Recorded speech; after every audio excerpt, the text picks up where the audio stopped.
पुरी बाहुड़ा यात्रा बेले पुणी अघटन पुरी बगला धर्मशाला निकट में दर्पदलन रथ टणा बेले अघटन घटी भिड़ भितर ठेलापेला हो जनकर मृत्यु होती 6 जन आहत होता सूचना मिली आहत मानक पुरी जिला हस्पिटाल भर्ती कर आहत स्वास्थ्यावस्था बुझी स्वास्थ्य मंत्री मृतक हेले कटकर 57 वर्षीय अभिराम दास श्रीगुंडीचा बेले मरीचिकोट छक दलाचकटा हो 2 जनकर मृत्यु घटी मुख्यमंत्री समीक्षा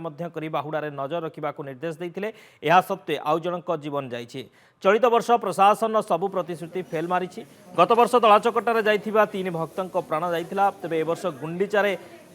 3 जनकर मृत्यु होईछि जहाँ पुणी थरे पुलिस और जिला प्रशासन विफलता को पदारे पकाई जो रथ तैयारी होची ता टिके पछु रथ जो तैयारी होती रथ खला पाखरे कि रथ खला टिके पछु अच्छा कौन हला तांकर तो ठिया मो सारे गपस होते पानी पीले कहले चा पीवा चा पीवा भर कहले मो देहटा कौन हो जाऊँ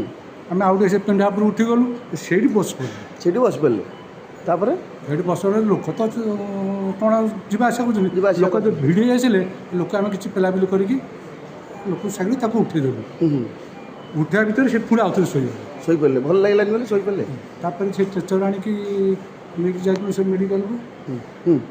को से मेडिकल से जहाँ ट्रिटमेंट करें इठी रेफर कले ये मेडिकल रेफर कले सीटा बगला